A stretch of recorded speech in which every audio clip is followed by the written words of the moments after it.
Hello दोस्तों, मैं हूं मीर और आज मैं एक्सप्लेन करूंगा 1978 में आई एक और heist movie the first great train robbery को। ये एक सच्ची कहानी पर बेस है। अगर रेटिंग की बात करें तो इसे पॉजिटिव रिस्पांस मिला था और ऑडियंस ने भी इसे काफी पसंद किया है। इस मूवी की कहानी 1855 की है, इसीलिए आप भी उसे इसी नजरिए से देखिएगा। सो बिना ज्यादा वक्त गवाए वीडियो शुरू करते हैं।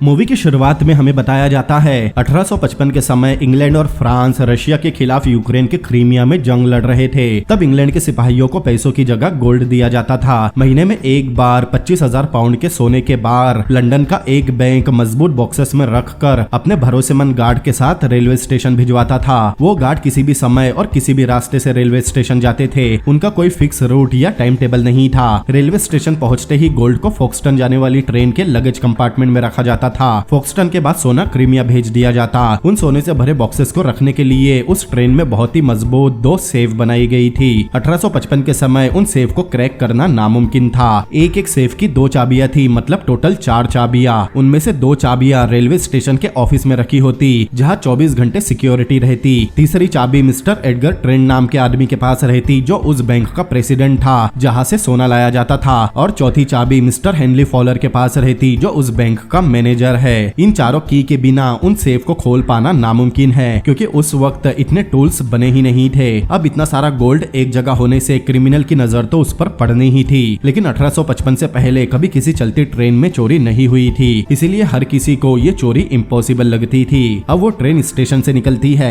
लेकिन थोड़ी दूर जाते ही पता चलता है उस डिब्बे में कोई चोर घुस आया है। वहाँ मौजूद गार्ड उससे लड़ रहा था। हाथापाई में वो चोर ट्रेन से गिर जाता है। थोड़ी देर बाद उसकी लाश के पास कोई आता है। शायद इस आदमी ने ही उसे चोरी करने भेजा था। वो वापस जाकर अपनी बग्गी में बैठ जाता है। वो एडवर्ड पियर्स था और उसके साथ थी उसकी गर्लफ्रेंड मिरियम। एक शाम एडवर्ड बहुत सारे अमीर लोगों के साथ एक होटल में था। वहाँ उस बैंक का मैनेजर हेनरी भी है। वो सब उस चोर की ही बात कर रहे थे जो ट्रेन से गिरकर मारा गया। हेनरी बताता है उस सोने को चोरी करना नामुमकिन है, क्योंकि ट्रेन के अंदर बहुत ही मजबूत सेफ है, जिनकी 4 अलग अलग चाबियां है जो अलग अलग लोगों के पास रहती है। उसे लगता है उन चाबियों के बगैर कोई भी उस गोल्ड को चुरा नहीं सकता। चोरी करने के लिए उस चोर को 4 चाबियां लगेगी। 2 स्टेशन में लॉक रहती है। एक प्रेसिडेंट एडगर के पास रहती है और किसी को नहीं पता वो अपनी चाबी कहाँ रखते हैं। एक चाबी उसके पास रहती है जो वो हमेशा अपने गले में पहना रहता है। हेनरी उस चाबी को नहाते वक्त भी नहीं उतारता। एडवर्ड हेनरी की बातें बड़े ध्यान से सुन रहा था।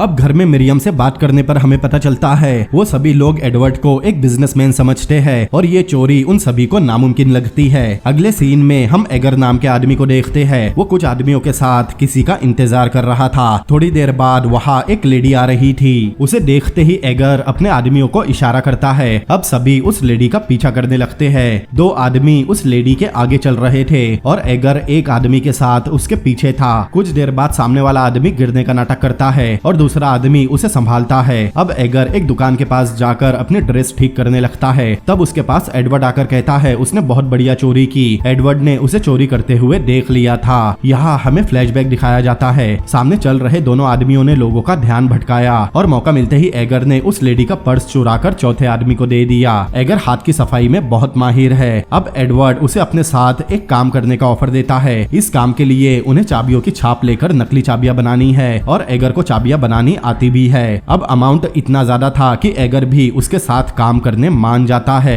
25,000 पाउंड उस समय बहुत ज्यादा अमाउंट थी। अब वो लोग बैंक के प्रेसिडेंट एडगर पर नजर रखना शुरू करते हैं। एडगर हर रोज एक ही शेड्यूल फॉलो करता है। वो हर शाम 7 बजे बैंक से निकलता है। उसका घर बैंक से ज्यादा दूरी पर नहीं है। उस घर में 23 रूम है। एडगर की दूसरी पत्नी उससे 30 साल छोटी है। एडगर की एक बेटी है जिसकी अपनी स्टेप मॉम के साथ ज्यादा नहीं बनती। उस घर में 10 नौकर है, एक कोचमैन, बटलर, माली, चौकीदार, कुक और मेड, जिन्हें रिश्वत देकर खरीदा नहीं जा सकता। इसके साथ ही उनके घर 2 डॉग्स है, जिन्हें सुबह 7 बजे और रात को 8:15 पर घुमाने ले जाया जाता जाता है। अब ये सब पता होने के बाद इतने बड़े घर में वो तब तक घुस नहीं सकते जब तक उन्हें पता ना हो एडगर चाबी कहाँ रखता है। एडवर्ड कहता है उसकी कोई तो कमजोरी होगी, जैसे जुआ, शराब, लड़कियां। एडवर्ड उसे रिझाने मिरियम को भेजता है, लेकिन एडगर नहीं पिघलता। एडवर्ड कहता है कोई शरीफ आदमी इतना शरीफ नहीं हो सकता जितना दिखाई देता है। अगले सीन में एडगर के एक डॉग को कहीं भेजा जाता है। यहाँ पता चलता है एडगर कुत्तों से चूहों को पकड़वाने का एक खेल, मतलब एक तरह का जुआ खेलता है। अब उस जगह एडगर अपने कुत्ते को चूहे पकड़ने उतारता है, लेकिन वो टाइम पर सभी चूहे पकड़ नहीं पाता और हार जाता है। वहाँ एडवर्ड भी मौजूद था। अब कुछ देर बाद एडवर्ड एडगर से जाकर मिलता है। बातों ही बातों में एडवर्ड उसे बताता है वो एक बिजनेसमैन है और साथ ही अनमैरिड भी, जो अपने लिए एक अच्छी खानदानी लड़की ढूंढ रहा है। अगले सीन में एडवर्ड एडगर के घर पर था। दरअसल एडगर सोच रहा था एडवर्ड उसकी बेटी के लिए परफेक्ट होगा, लेकिन यहाँ उसकी वाइफ ही एडवर्ड पर लाइन मार रही थी। तभी वहाँ एडगर की बेटी एलिजाबेथ आती है, जिससे उसकी सौतेली माँ को जलन हो रही थी। वो एडवर्ड को अपने फूल दिखाने ले जाती है। उनके जाने पर एडगर को लगता है एडवर्ड उसकी बेटी के लिए परफेक्ट होगा, लेकिन उसकी वाइफ को ऐसा नहीं लगता। अब कुछ दिनों तक उनका मिलना जुलना चलता रहता है। एक दिन एडवर्ड एलिजाबेथ के साथ घुड़सवारी करने जा रहा था। उसके तैयार होते समय मिरियम काफी नाराज हो रही थी, लेकिन एडवर्ड उसे समझाता है उसने एलिजाबेथ को कभी ठीक से देखा तक नहीं। यहाँ हमें ये भी पता चलता है उसने कभी किसी को अपने बारे में सच नहीं बताया। फिर एडवर्ड एलिजाबेथ के साथ घुड़सवारी करने जाता है। एलिजाबेथ बताती है उसे अपने डैड की बहुत फिक्र हो रही है, क्योंकि आज वो बहुत नर्वस थे। दरअसल जब भी उसके डैड ट्रेन से सोना भेजते हैं, वो उस दिन काफी नर्वस होते हैं। जिस दिन भी गोल्ड का शिपमेंट जाने वाला होता है, उसके एक रात पहले उसके पिता कोई भी अल्कोहल नहीं पीते, लेकिन उसे लगता है उसके डैड खुद अपने रूल्स तोड़ते हैं, क्योंकि हर शिपमेंट वाली सुबह उसके डैड उनके घर के बेसमेंट में जाते हैं, जहाँ बियर और वाइन रखी है। ये सुनते ही एडवर्ड समझ जाता है। एडगर सेफ की चाबी अपने वाइन सेलर में रखता है। वहाँ एगर और मिरियम भी आए थे। अब एक रात मिरियम एक बग्गी से जाकर एडगर के घर की डोरबेल बजाती है। उसका बटलर जाकर दरवाजा खोलता है। उसके बग्गी के पास आते ही एडवर्ड और एगर घर के अंदर घुस जाते हैं। घर में एलिजाबेथ और उसकी स्टेप मॉम पियानो बजा रही थी और उस कमरे के ठीक सामने वाइन सेलर का दरवाजा है। एडवर्ड उन पर नजर रखता है और एगर दरवाजे का लॉक खोल रहा था। बाहर मिरियम बहाना बनाती है वो किसी और का घर समझकर यहाँ आ गई। अब उसके जाते ही बटलर वापस आ रहा था और एगर ने अभी तक दरवाजा खोला नहीं था, लेकिन कुछ सेकंड बाद ही एगर वो दरवाजा खोल देता है और उनके अंदर जाते ही बटलर वहाँ से गुजरता है। दोनों बेसमेंट में जाते हैं। वहाँ भी एक लोहे का गेट था। एगर उसे भी खोलने लगता है। अब काफी पुराना होने की वजह से उसे खोलते ही आवाज होती है, जिसे एलिजाबेथ की माँ सुन लेती है, लेकिन एलिजाबेथ को कोई आवाज नहीं आई थी। उसे लगता है ये हवा की आवाज है, इसीलिए वो इस बात को इग्नोर कर देती है। नीचे एगर 2 बार छींक भी देता है, लेकिन ऊपर उसकी आवाज नहीं आती। दोनों वहाँ चाबी ढूंढ रहे थे, लेकिन ऊपर एडगर की वाइफ बटलर को बेसमेंट चेक करने बोलती है। अब वो बटलर नीचे सेलर में आ रहा था, लेकिन तभी लकीली उसे एडगर आवाज दे देता है, इसीलिए बटलर उसके पास चला जाता है और दोनों पकड़ाते पकड़ाते बचते हैं। अब दोनों वहाँ चाबी ढूंढने लगते हैं। थोड़ी देर बाद एडवर्ड को वहाँ चाबी मिल जाती है। एगर तुरंत मोम पर उस चाबी की छाप लेकर उसे वापस रख देता है। ऊपर एलिजाबेथ और उसकी माँ पियानो बजा रहे थे। दोनों चुपचाप दरवाजे से बाहर निकलते हैं, फिर बाहर भाग जाते हैं। अब एगर सेफ की पहली चाबी बनाता है। अब उन्हें 3 चाबियां और चाहिए। अब एडवर्ड उस बैंक के मैनेजर हेनरी से मिलता है। उसने पहले ही हेनरी से दोस्ती कर रखी है। दोनों बैंक में खड़े होकर वहाँ आई लड़कियों को ताड़ रहे हैं। तभी वहाँ मिरियम आती है। हेनरी उसे देखते ही फिदा हो जाता है। एडवर्ड उसे बताता है वो उस लड़की को जानता है। हेनरी उसे उस लड़की से मिलाने कहता है, लेकिन एडवर्ड इतनी आसानी से नहीं मानता। हेनरी मिरियम से उसे मिलवाने मिन्नतें करने लगता है। तब एडवर्ड आज रात उसे मिरियम से मिलवाने मान जाता है। बाद में मिरियम एडवर्ड से नाराज हो रही थी, क्योंकि उसे हेनरी के पास नहीं जाना, लेकिन एडवर्ड ने सब प्लान कर रखा है। अब उस रात एडवर्ड हेनरी को एक होटल की पार्टी में लेकर आता है। तब घूमते हुए उनके पास एगर आता है। एडवर्ड उससे मिरियम को हेनरी से मिलवाने कहता है। बेसिकली वो एक हाई प्रोफाइल ब्रोथल था। हेनरी उसके पीछे जाता है। एगर उसे पहले ही बोल देता है मिरियम के पास जाना उसे काफी महंगा पड़ सकता है, लेकिन हेनरी को पैसों से कुछ फर्क नहीं पड़ता। अब एक कमरे में हेनरी मिरियम का वेट कर रहा था। थोड़ी देर बाद ही वहाँ मिरियम एक हॉट ड्रेस पहनकर आती है और बातें करते हुए हेनरी के कपड़े उतारने लगती है। उसके गले में सेफ की दूसरी चाबी थी। मिरियम चाबी के साथ उसके कपड़े एक चेयर पर रख देती है। चेयर के पर्दे के पीछे एगर छुपा हुआ था। वो चाबी लेकर मोम पर उसकी छाप लेने लगता है। इस तरफ मिरियम हेनरी को सेड्यूस करते हुए टाइम पास कर रही थी। अब जैसे ही हेनरी मिरियम को अपने कपड़े उतारने कहता है, बाहर से पुलिस का सायरन सुनाई देता है। सायरन सुनते ही मिरियम वहाँ से भाग जाती है। दरअसल एडवर्ड बाहर से एक औरत से वो सायरन बजवा रहा था। एगर भी चाबी वापस अपनी जगह रख देता है। हेनरी वो चाबी और अपने कपड़े पहनता है। तभी एडवर्ड एडवर्ड आकर उसे अपने साथ बाहर ले जाता है। अब इस तरह उनके पास दूसरी चाबी भी आ जाती है। अब उन्हें और 2 चाबियां चाहिए जो रेलवे स्टेशन के ऑफिस में बंद है, जहां हर समय सिक्योरिटी रहती है। एगर और एडवर्ड उस स्टेशन पर ही बैठे थे। उनके सामने वो ऑफिस है जहां सेफ की दोनों चाबियां रखी है। एगर कहता है वहां से चाबियां चुराना बहुत मुश्किल है क्योंकि नीचे हमेशा पुलिस होती है। सीढ़ियों से होते हुए अगर उस ऑफिस में चले भी गए तब भी उन्हें सब देख सकते हैं क्योंकि उस ऑफिस की चारों तरफ खिड़कियां लगी है। उस ऑफिस में एक ग्रीन कबर्ड है, उसके अंदर ही बाकी चाबियों के साथ सेफ की भी चाबी है। उन्हें सबसे पहले उस कबर्ड की चाबी बनानी होगी जिसके लिए एडवर्ड के पास एक प्लान है। वो दिखाता है सामने एक लड़का है। उसे देखकर एगर एडवर्ड का प्लान समझ जाता है। वहाँ मिरियम भी पहले से मौजूद थी। एडवर्ड उसके पास जाता है। अब जैसे ही एगर रेडी होने का इशारा करता है, मिरियम अपना पर्स सामने लाती है और वो लड़का उसका पर्स लेकर भागता है। अब चोरी होने के बहाने एडवर्ड और एगर उस बच्चे के पीछे भागते हैं। वहाँ एडवर्ड का एक आदमी पहले से था, वो भी बच्चे का पीछा करने लगता है। वो बच्चा लोगों से बचते हुए उसी ऑफिस में घुस जाता है। उसके पीछे एडवर्ड और एगर भी आते हैं। अंदर आते ही एगर उस कबोर्ड की चाबी ढूंढता है। इस तरफ वो बच्चा ऑफिस में उधम मचा रहा था, कोई उसे पकड़ नहीं पाता। उसके साथ एडवर्ड भी उसे पकड़ने के बहाने उल्टा वहाँ के ऑफिसर्स को पीटता रहता है। तब उसे वहाँ एक रोशनदान दिखाई देता है, लेकिन कुछ ही देर में वो लड़का पकड़ा जाता है। लेकिन एगर ने भी उस कबोर्ड की चाबी की छाप ले ली थी। एडगर वहाँ के लोगों को सॉरी बोलकर बाहर आ जाता है। तब उन तीनों की हालत देखने लायक थी। बाहर आते ही एगर कहता है वो लोग दिन में उस ऑफिस में नहीं जा सकते लेकिन रात में जा सकते हैं। अब 3 रात तक एगर उस ऑफिस पर नजर रखता है।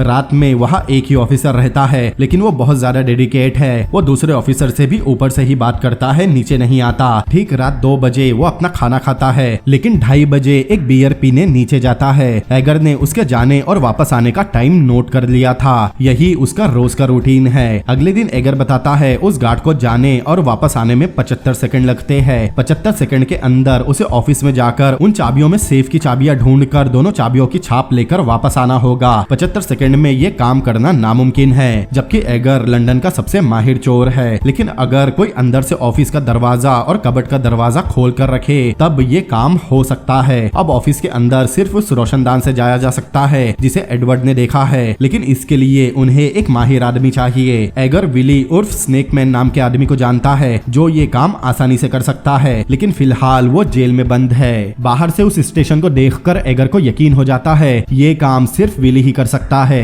अब एडवर्ड एक बस्ती में जाता है जहाँ एक लड़की विली द स्नेकमैन को जानती थी। वो उसे पैसे देकर विली तक एक मैसेज पहुँचाने कहता है कि उसे उस जेल से भागना है। अगर वो उस जेल से भाग नहीं पाया तो वो विली द स्नेकमैन नहीं है। जेल से भागकर उसे जेल के पास के सबसे पहले घर में जाना है जहाँ उसे जॉन सिम्स मिलेगा। इतना बोलकर एडवर्ड चला जाता है। वो विली से जॉन सिम्स बनकर मिलने वाला था। अगले सीन में एक जेल के अंदर किसी को फांसी देने की तैयारी चल रही थी। एडवर्ड, एगर और मिरियम जेल के पास वाली एक बिल्डिंग से ये सब देख रहे थे क्योंकि विली जेल से भागकर उनके पास आने वाला था। अब पादरी और गार्ड उस लेडी को लेकर आते हैं जिसे फांसी होने वाली थी, लेकिन विली भी वही छुपा हुआ था। उनके जाते ही विली उस दीवार पर चढ़ने लगता है। इस तरफ उस लेडी को फांसी देने लाया जाता है। वहाँ बहुत सारे लोग उसकी फांसी देखने आए थे। इस तरफ विली दीवार पर चढ़ गया था। अब उसे बाउंड्री वॉल की दूसरी तरफ जाना है, लेकिन उस दीवार पर लोहे के नुकीले बैरिकेड लगे हुए थे, मगर विली जंप करके उन बैरिकेड को पकड़ लेता है। इससे उसके हाथ जख्मी भी होते हैं। दूसरी तरफ एडवर्ड परेशान हो रहा था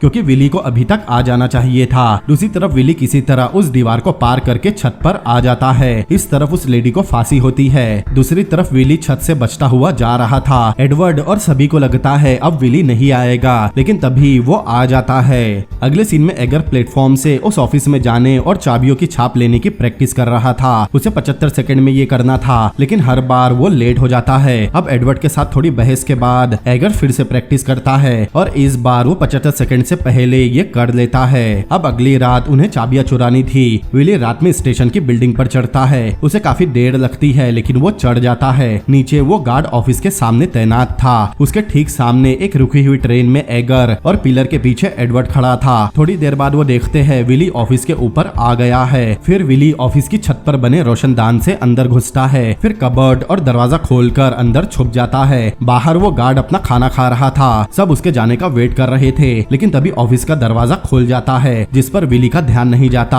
बाहर एडवर्ड और एगर दरवाजे को देखकर परेशान हो जाते हैं क्योंकि गार्ड ने दरवाजा देख लिया तो उनका प्लान बर्बाद हो जाएगा। अब वो गार्ड उस तरफ देखने ही वाला था, लेकिन तभी उसे कोई आवाज देता है। तब अंदर विली का ध्यान भी उस दरवाजे पर जाता है। वो गार्ड नीचे खड़े गार्ड से बात कर रहा था। तब विली चुपके से दरवाजा बंद कर देता है। तब जाकर सब चैन की सांस लेते हैं। अब कुछ समय बाद रोज की तरह वो गार्ड बियर पीने जाने वाला था। उसके जाते ही एडवर्ड इशारा करता है और एगर दौड़ता हुआ ऑफिस की तरफ जाता है। ऑफिस पहुंचते ही एगर देखता है वहाँ बहुत सारी चाबियां है। उसे पता नहीं था उनमें से सेफ की चाबी कौन सी है। तभी उसे दिखाई देता है उनमें से 2 चाबियां नीचे गिरी हुई है। एगर तुरंत उन चाबियों की छाप लेना शुरू कर देता है। बाहर एडवर्ड भी परेशान हो रहा था क्योंकि 45 सेकंड हो चुके थे। एगर 70 सेकंड में दोनों चाबियों की छाप ले लेता है और 5 सेकंड में ऑफिस से निकल जाता है। उसके जाते ही विली कबर्ड और दरवाजा बंद करता है और 75वें सेकंड में एगर और एडवर्ड वहां से भाग जाते हैं। अब उनके पास चारों चाबियां आ चुकी थी।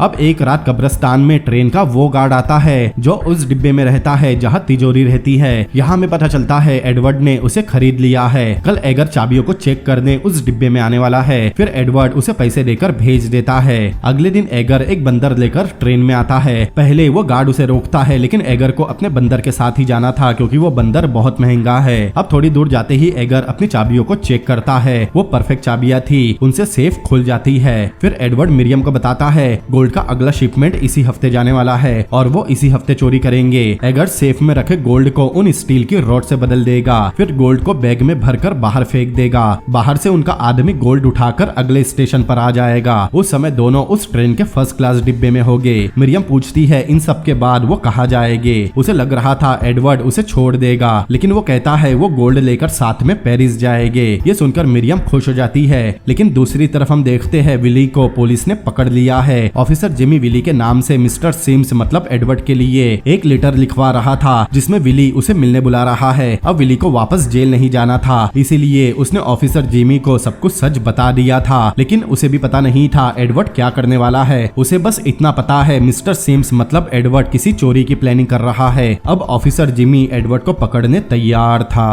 फिर एडवर्ड एक फेस्टिवल में आता है जहाँ फायरवर्क्स हो रहा था। वहाँ भीड़ के बीच उसे विली दिखाई देता है। एडवर्ड विली के पीछे जाकर पूछता है उसने उसे यहाँ क्यों बुलाया क्योंकि एडवर्ड उसके काम के पैसे दे चुका है लेकिन विली को और पैसे चाहिए थे। एडवर्ड उससे कहता है अगर उसे पता चला उसने पुलिस से हाथ मिलाया है तो वो उसे छोड़ेगा नहीं लेकिन विली कहता है उसे बस पैसे चाहिए। लेकिन इस बीच ऑफिसर जिमी भी वही था। वो एडवर्ड को देख लेता है। एडवर्ड विली के जेब में पैसे रख कर वहाँ से जाने लगता है। उसके जाते ही पुलिस विली को ले जाते हैं और एडवर्ड का पीछा करने लगते हैं लेकिन वहाँ पहले से एगर था। वो एडवर्ड को बता देता है उसके पीछे पुलिस है। तभी एगर को वहाँ देखते ही विली पुलिस से हाथ छुड़ाकर भाग जाता है। भागते हुए एडवर्ड को वहाँ एलिजाबेथ और उसकी माँ मिलती है। वो उनसे कहता है उसने शादी कर ली फिर तुरंत वहाँ से भाग जाता है। ये सुनते ही दोनों माँ बेटी का दिल टूट जाता है। ऑफिसर जिमी उसे ढूंढ रहा था लेकिन एडवर्ड पुलिस को चकमा दे देता है। अगले दिन विली एक बार में था। एडवर्ड भी वहाँ आता है। उसे देखते ही विली वहाँ से भागने लगता है। वो काफी देर तक भागता रहता है फिर एक जगह जाकर छुप जाता है लेकिन तभी खिड़की से एडवर्ड का आदमी उसका गला दबाने लगता है और कुछ ही देर बाद विली मर जाता है। अब एक दिन ऑफिसर जिमी अपने सीनियर को स्टेशन बुलाता है। जिमी बताता है स्नेक मैन मतलब विली मारा गया है। वो कुछ महीनों पहले जेल से भागा था। वो किसी सिम्स नाम के आदमी के लिए काम कर रहा था।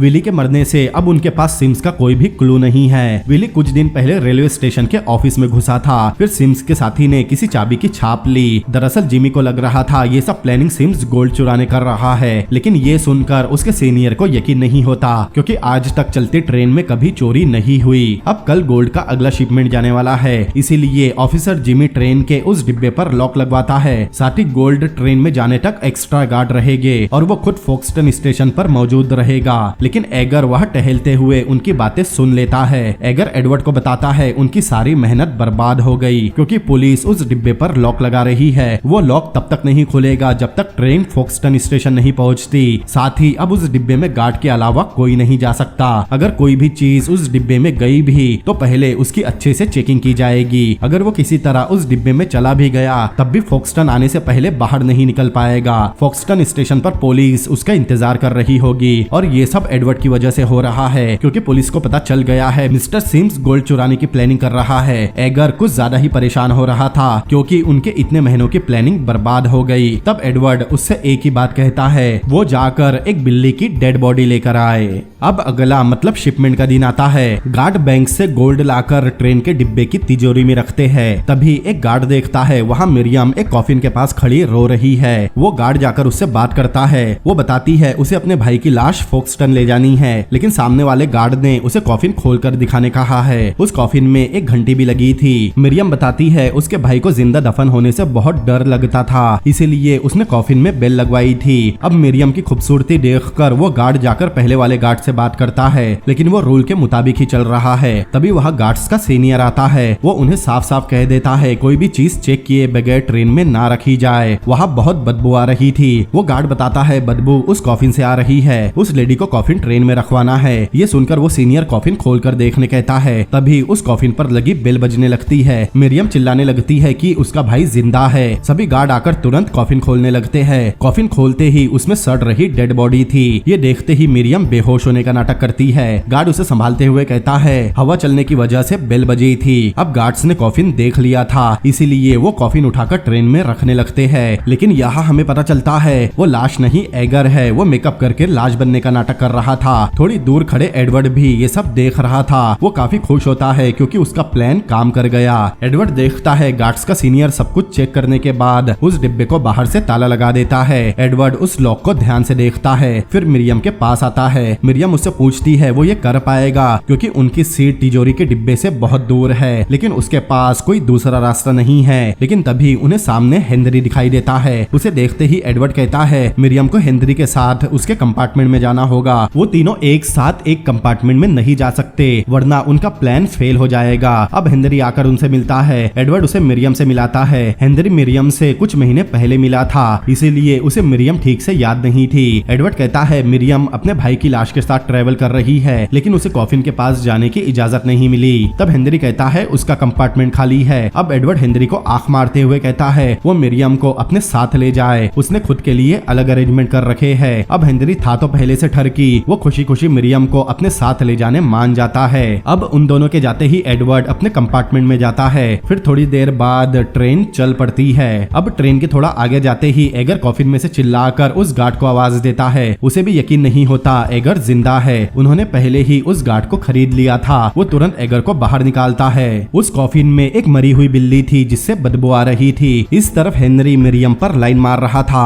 और मिरियम टाइम वेस्ट करने उससे अजीब अजीब बातें कर रही थी। दूसरी तरफ एगर सेफ खोलकर बॉक्सेस निकालता है जिसमें गोल्ड भरा हुआ था, लेकिन वो गार्ड कहता है इसका क्या फायदा जब वो लोग बाहर से लॉक है। लेकिन एगर कहता है एडवर्ड सब संभाल लेगा। ट्रेन अपनी पूरी रफ्तार से चल रही थी। फिर एगर दूसरी टोपी पहनकर फिर रस्सी लेकर कंपार्टमेंट का दरवाजा खोलता है। उसका कंपार्टमेंट डिब्बे के आखिर में था। फिर एडवर्ड दोनों डिब्बों के बीच में आता है। डिब्बों के ऊपर चढ़ने पर उसकी तरफ बहुत ज्यादा धुआं आ रहा था। साथ ही उसे अपने कोट से परेशानी हो रही थी, इसीलिए एडवर्ड अपना कोट उतारकर फेंक देता है। अब एडवर्ड उस डिब्बे से ट्रेन के आखिर में जाने लगता है। आपको लग रहा होगा इसमें कौन सी बड़ी बात है, लेकिन 1855 में और साथ ही 1978 में जब ये मूवी बनी थी ये काफी बड़ी बात थी। मतलब ये स्टंट करना और चलती ट्रेन में शूट करना काफी बड़ी बात थी। अब एडवर्ड एक एक डिब्बा पार करके पीछे जा रहा था, लेकिन उसे दिखाई नहीं देता उसके पीछे एक ब्रिज है जिसमें एक पट्टी लगी थी। ब्रिज देखते ही वो नीचे झुकता है, लेकिन ब्रिज पर लगी प्लेट उसे लग जाती है जिससे थोड़ी देर के लिए वो बेहोश हो जाता है। लेकिन ट्रेन से नीचे गिरने से पहले उसे होश आ जाता है। अब एडवर्ड अपनी ताकत जुटाकर उठ रहा था, लेकिन सामने एक और पुल आता है। एडवर्ड किसी तरह उस पुल से भी बचता है। इस तरफ एगर ने गोल्ड निकालकर उन बॉक्सेस में लोहा रख दिया था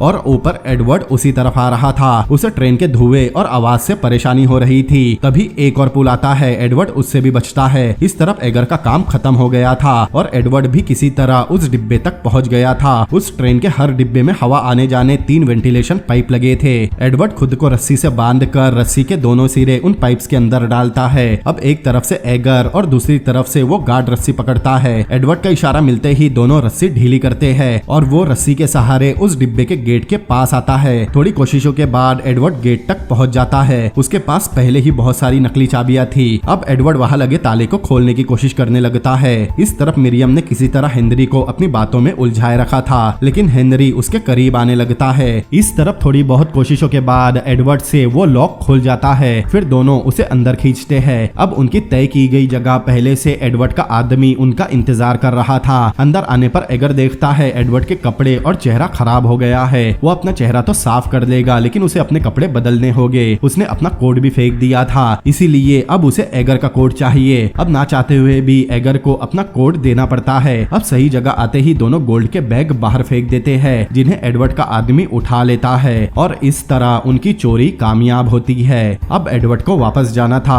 अंदर दोनों फिर से रस्सी पकड़ते हैं। दूसरी तरफ मिरियम भी एडवर्ड के लिए परेशान हो रही थी, क्योंकि थोड़ी देर में एक स्टेशन आने वाला है। अब स्टेशन थोड़ी ही दूरी पर था और एडवर्ड एगर के कपड़ों के साथ अपने कंपार्टमेंट की तरफ जा रहा था। अब कोई भी ब्रिज नहीं थे, इसीलिए वो सही समय पर अपने कंपार्टमेंट की तरफ पहुंच जाता है और स्टेशन आने के कुछ सेकंड्स पहले ही डिब्बे की छत से नीचे उतर जाता है, जिससे उसे कोई देख नहीं पाता। अपने कंपार्टमेंट में आते ही एडवर्ड वहां के पर्दे लगा देता है।